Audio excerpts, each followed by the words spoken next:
So, ito na po yun. Hello! Hello guys! Ito na po yung ginawa kong vegetables salad po sa araw na ito. At sinabi ko na sa inyo kung anong ingredients nito po.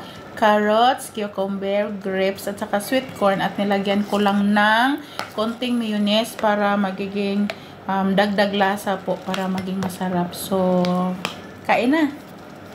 Mukbang muna tayo nito. Kasi, para may idea kayo.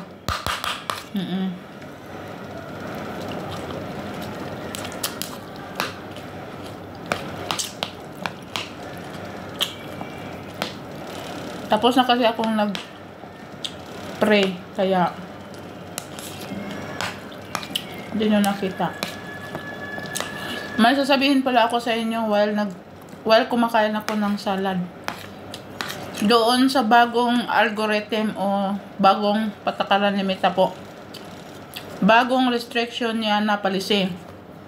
Doon sinasabi niyang unoriginal content po. Sabihin ko sa inyo kung bakit nagkaroon ng unoriginal content at naranasan ko yan. At sana matanggal na yon. Hinahanap ko pa kung nasaan ang...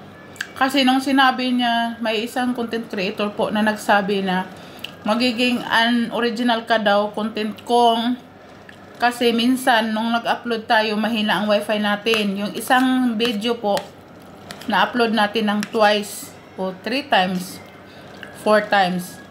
At ako, nakaranas din ako doon ng ganon.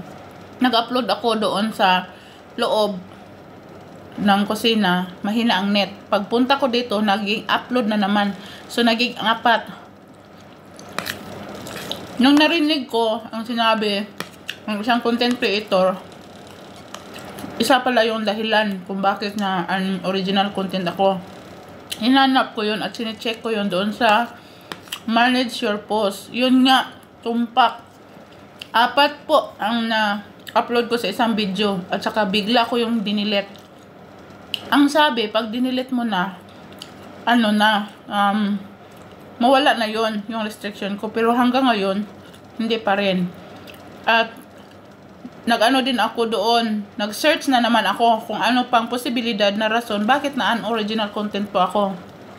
Isa din ang dahilan doon, yung watermarks na galing sa kabila. Alam nyo na yun kung saan. Yung watermarks po, siguro meron pa ako, pero check ko, wala naman akong watermarks eh. Dapat takpan, pero tinakpan ko talaga. Pero sa akin lang, dapat example na din yun. We learn